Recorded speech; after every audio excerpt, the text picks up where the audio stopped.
waktu kemarin nih pengalaman kakak juga.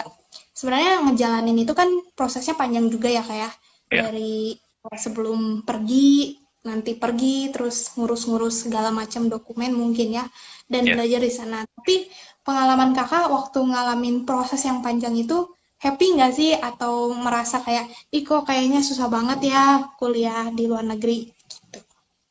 Oke. Ya, pastinya waktu di luar negeri itu eh, ngadepin banyak ini ya, banyak tantangan baru gitu. Untuk beberapa kondisi pasti ada yang bikin kita down gitu ya, Mas. Bisa cultural shock ya. Soalnya di sana kan eh, orang-orangnya beda gitu. Kalau kita kan lebih apa ya, bisa bilang lebih kolektif gitu ya. Kalau temenan tuh di sini lebih erat gitu. Kalau misalnya ada apa-apa pasti saling bantu. Soalnya di sana juga dibentuk kenapa orang lebih individualistis karena kalau di sana tuh orang-orangnya udah sesuai dengan sistem gitu. Jadi kalau ada yang sakit pasti event keluarga gitu ya. Jadi kalau ada yang sakit orang cuek aja soalnya karena kalau di sana sakit pasti ada ambulans, ada maksudnya tatanan sistemnya udah bener gitu. Terus lebih individualistis. Jadi kalau buat sharing-sharing hal-hal yang mungkin kalau di sini kan kita bisa ngobrolin soal personal gitu. Kalau di sana orang nggak seperti itu. Jadi mungkin discourage-nya juga karena ini ya, karena pergaulan gitu. Cuma sering berjalannya waktu juga kan pasti kita terbiasa gitu. Apalagi eh, dari awal emang udah eh, pilih-pilihan untuk ke sana pasti harus konsekuen gitu ya. Jadi eh, beberapa teman juga pasti ngasih encouragement jadi pasti kita bisa ngegulingin itu gitu. Pasti kita bisa semangat lagi kalau pilih pergaulan yang benar terus fokus aja sama studi gitu sih. Oke. Ya. Ada nggak pengalaman yang nggak terlupakan waktu kemarin di Aussie? Oh, pengalaman ya. Pengalaman yang nggak terlupakan itu, oh waktu itu jadi gini, aku waktu itu ke sana, terus aku eh, sewa apartemen kan sama teman aku orang Indo juga berdua. Jadi dari Likmi itu kita pergi berdua waktu itu sama Egi teman aku Egi. Terus sampai di sana kita kebetulan dapat rumah host gitu. Kita nggak tahu kalau di sana tuh eh, lebih better rumah host gitu. Kita numpang kontrak gitu ke kayak ibaratnya apa ya keluarga angkat lah gitu, host parents terus atau better kita eh, ngambil kosan gitu ya kayak apartemen gitu. Waktu pertama-tama karena pertama-tama aku sama dia sepakat oh udah deh kita ngambil host parents aja. Terus rumah host parentsnya kan jauh ya. Jadi kita tuh pergi tuh kayak ke tempat kuliah tuh kayak kalau di situ kayak dari Bandung ke Jakarta. Jadi kita tuh naik kereta dulu sejam setengah sampai sana, sejam setengah, terus turun lagi, naik tram lagi 20 menit, berarti 1 jam 50 menit baru sampai tempat kuliah. Itu tuh kita sebulan di situ kayak gitu. Terus waktu awal juga aku bingung di sana tuh sampai jam 8 malam tuh matahari tuh masih terang gitu. Jadi kita jemur pakaian jam 6 sore sampai jam 8 malam tuh masih bisa gitu. Jadi aku juga rada bingung hal seperti itu terus bikin bingung terus. Nah habis dari situ yang nggak terlupain tuh gini aku tuh pindah ke apartemen yang isinya tuh bener-bener nggak ada orang Indo lah gitu di apartemen itu.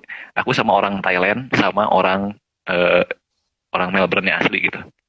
Nah waktu itu aku ngerjain tugas terus aku cerita kalau aku rada kesulitan dengan tugas ini gitu. Terus teman aku teman apartemen aku ngasih tahu aku oh cara ngerjain tugas tuh kayak gini. Terus aku tuh ngelakuin kesalahan kan.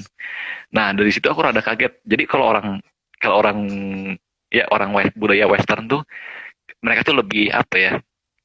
Lebih kalau nggak suka sama sesuatu tuh mereka langsung ngutarin itu waktu itu gitu. Jadi kayak aku ngerjain sesuatu nggak bener tuh dia bener-bener bisa kayak wah Mark kamu kacau harusnya ngerjain paper nggak kayak gini.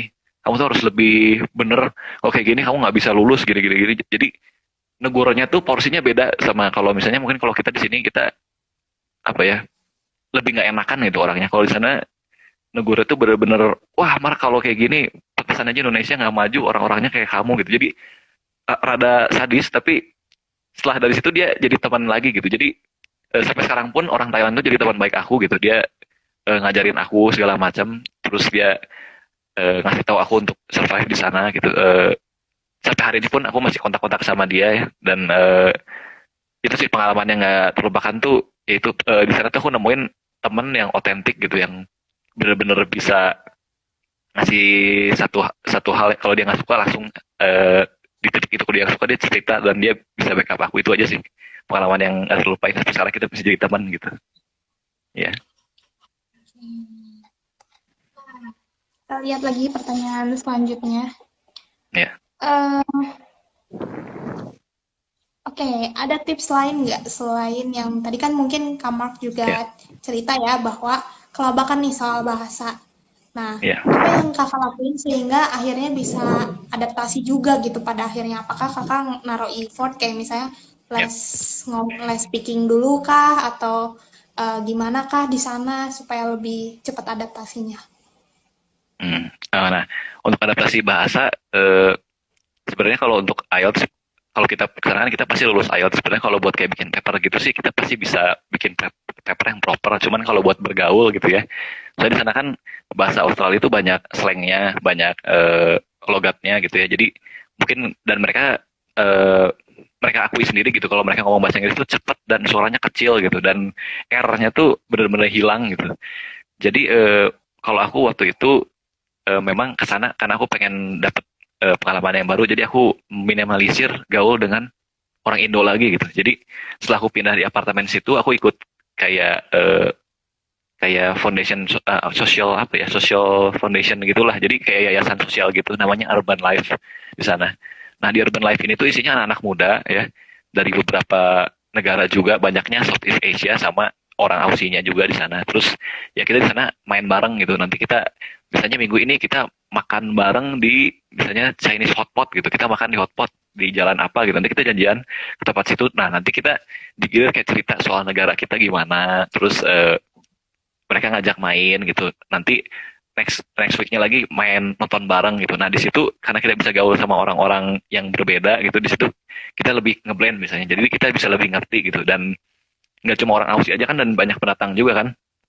Jadi orang Aussinya juga mereka nyesuaiin ngomongnya mungkin lebih pelan dan mereka lebih toleransinya lebih tinggi gitu. Kalau misalnya mereka kayak ngomong terlalu cepat, mereka mereka ngerti kalau misalnya kita sometimes nggak dapet gitu. Dan yang lebih oke-nya lagi tuh gini, dosen di sana tuh ya, waktu itu aku ingat banget ada kelas, aku sekelompok sama orang Taiwan sama orang Thailand ya waktu itu sekelas. Nah, yang kelihatan banget presentasi kalau misalnya orang yang dari Western gitu, kayak dari Aussinya sendiri, presentasi itu dia pede di depan ya karena budayanya sendiri ya individualistis. Jadi biasa dengan kesendirian. Jadi kalau dia ditampil udah pede terus giliran kita gitu.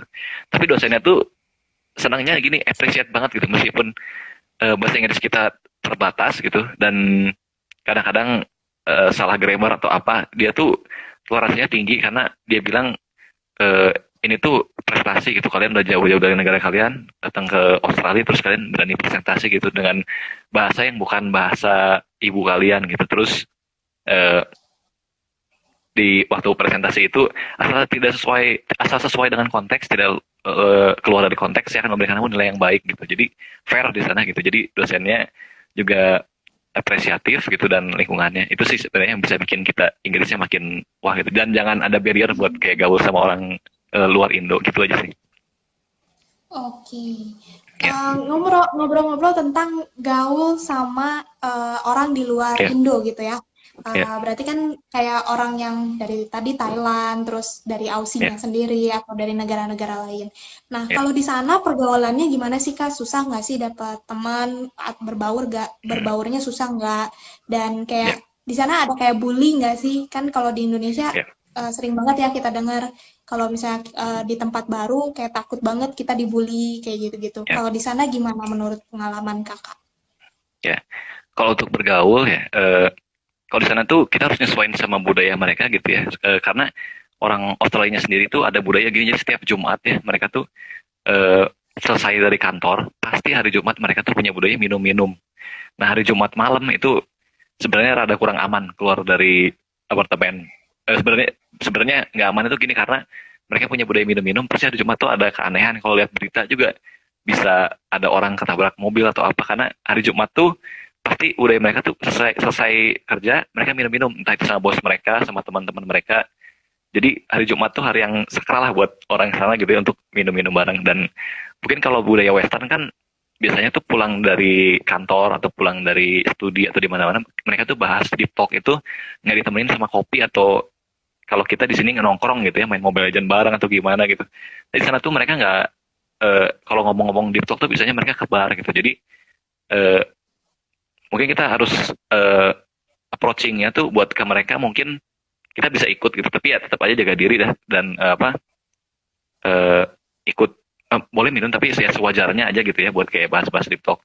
Terus kalau masalah bullying tuh untuk beberapa orang Australia sendiri mungkin buat yang senior ya, buat yang senior mungkin mereka nggak punya toleransi sebatas eh, generasi mudanya gitu. Kalau yang umuran kayak kita milenial sih mereka udah santai-santai aja karena mereka mungkin udah terbentuk dari kuliah dari dulu, dari SD gitu. Mereka udah eh, sekolah tuh udah bareng-bareng orang yang pendatang gitu. Karena di sana banyak banget imigran tuh banyak banget di Melbourne.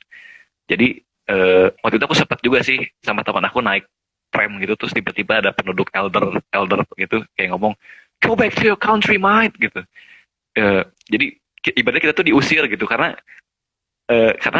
dia tuh risih karena di situ tuh banyak imigran gitu dan kalau misalnya kita teliti sendiri kalau kita di kota tuh banyaknya tuh orang-orang pendatang gitu karena ya memang banyak orang kalau udah pendatang tuh mereka kan nggak punya opsi selain sukses atau deportasi gitu jadi kalau udah opsinya sukses atau deportasi mereka pasti milih kerja lebih keras kerja lebih ini jadi banyak orang di kotanya sendiri tuh banyaknya imigran gitu jadi mungkin secara ekonomi juga mereka merasa kesenjangan gitu jadi mereka nggak beberapa beberapa elders di Australia itu nggak toleransi sama imigran kayak kita gitu tapi santai-santai aja karena kita juga dilindungi gitu di sana terus orang tuh nggak mungkin main fisik di sana karena di sana tuh kalau kita main fisik aja main fisik nggak ibarat cuma tepuk gitu ya itu kita bisa kena su jadi hati-hati kalau di sana kalau kayak ngobrol sama temen gitu mungkin kalau di sini kan kita bisa kayak having fun kayak apa ya kalau misalnya istilahnya pukul-pukul manja lah gitu ya tapi kalau di sana tuh nggak ya di situ tuh nggak di sana tuh nggak itu tuh something yang nggak oke gitu jadi eh, orang berantem aja di jalan tuh paling teriak-teriak buat argumen kan di sana kan ada freedom of speech ya. Eh, aku ingat banget juga waktu itu sama apa ya sama vegan waktu itu ada orang biasa gitu yang kayak kita terus lagi argumen sama vegan mereka tuh sempat teriak-teriak segala macam tapi nggak ada main fisik jadi untuk pergaulan aman terus untuk bullying sebenarnya minim dan bisa diantisipasi itu sih. Oke. Oke, oke. Jadi sebenarnya di sana selama kita punya apa ya niat dan keberanian sebenarnya bisa-bisa aja Ya, ya kayak. ya, Oke, ini ada satu pertanyaan terakhir sebelum kita menutup Lick Me Talk juga. Nah, ya. aku penasaran juga nih sama satu pertanyaan ini. Kalau suka dan dukanya itu apa sih saat menjalani program internasional ini? Pastikan uh, Ya. ada juga ya rasa-rasa kayak kan jauh dari orang tua, jauh dari keluarga gitu. Apakah itu jadi halangan di sana? Itu kayak gimana menurut pengalaman Kak Mark? Ya. Suka duka ya kayaknya dukanya dulu aja ya biar happy ending gitu ya. Jadi dukanya tuh dukanya tuh pasti jauh ya jauh dari teman-teman dari orang tua kita tuh benar-benar kayak berasa sendiri gitu. Di sana tuh kita dibentuk buat jadi orang yang kayak orang sana juga yang individual gitu kita harus punya aktualisasi diri sendiri gitu kayak udah mikir oh tinggal di mana kita harus ngurusin semuanya sendiri gitu. Eh, Duka yang paling mendalam tuh waktu itu gini jadi aku tuh sempat bikin paper waktu itu bikin paper aku tuh ingat banget itu semester akhir aku tuh bikin paper kalau nggak salah ya diminta buat ngerjain itu 2,5 minggu lah 2,5 minggu paper itu aku kerjain terus aku ada teman nanya Mark coba lihat paper kamu aku pengen tahu deh caranya gimana sih bikin paper ini gitu nah ada dan mungkin aku juga nggak tahu kenapa tapi waktu aku submit paper aku eh, waktu aku submit tuh plagiarismenya tinggi aku bingung lah ini paper kayaknya aku bikin sendiri nggak nggak asal copy paste aja dari jurnal siapa gitu ya aku juga bingung nggak tahu karena sistemnya nggak tahu karena mungkin kerjaan aku ditiru dan diupload sama mungkin rekan atau siapa aku nggak bisa nyalain siapa-siapa dan karena itu semester akhir kalau misalnya ini mata kuliah gagal aku harus nambah 1 semester lagi gitu terus aku lihat visa aku ya visa sih ada cuman aku nggak mau nambah lagi kayak 3 bulan atau 4 bulan di sana aku nggak mau gitu karena uang sudah menipis juga dan aku juga ada target gitu aku udah nabung sekian aku nggak mungkin pakai uang tabungan aku di sana lagi karena aku pengen pulang, terus aku pengen bikin usaha di Bandung gitu. Nah, waktu aku cek waktu ini dan gagal gitu, tugas aku tuh gagal.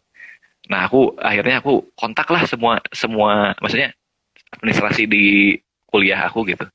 Aku minta toleransi karena aku tuh student baru di sana, aku nggak pernah mengalami hal seperti ini gitu. Terus dosen aku akhirnya ngasih waktu hanya 2 hari. Jadi kerjaan yang 2 minggu setengah itu aku jadi hanya 2 hari.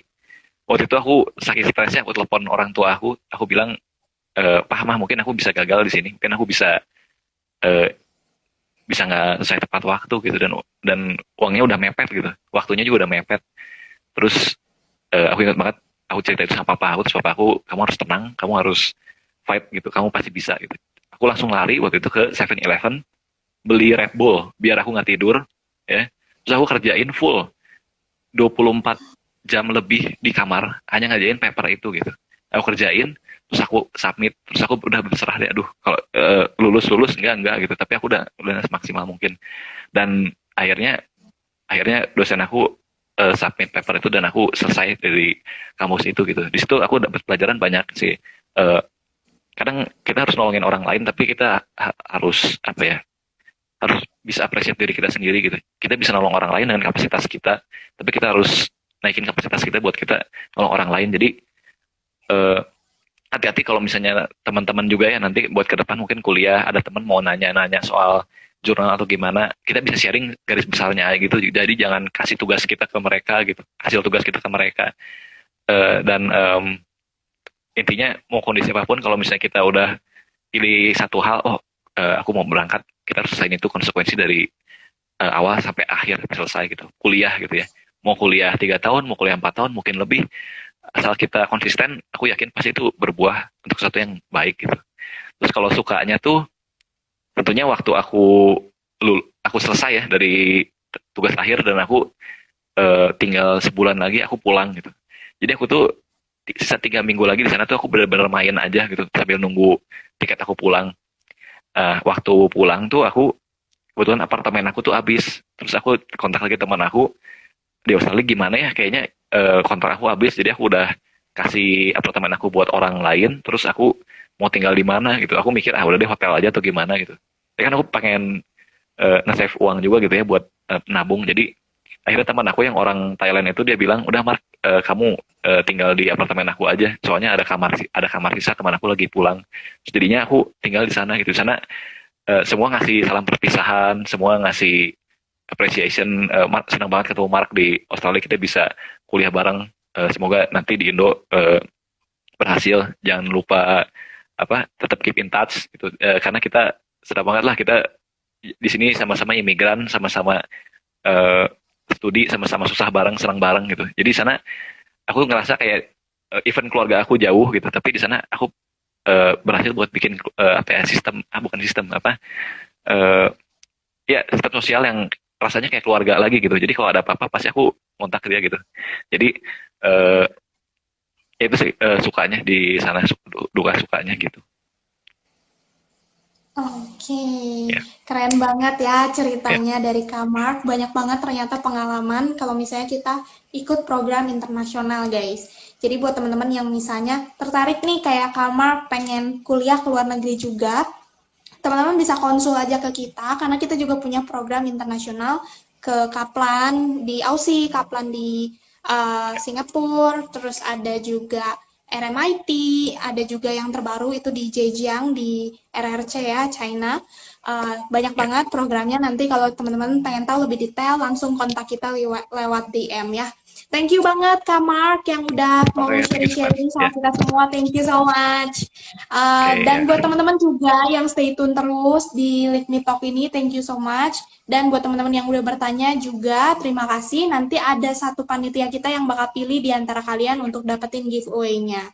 Oke deh, terima kasih ya semuanya. Kita akan ketemu lagi di Let Me Talk selanjutnya. Stay tune terus ya guys. Oke, see you guys. Oke, Happy see you ya, terima weekend. kasih. Stay connect.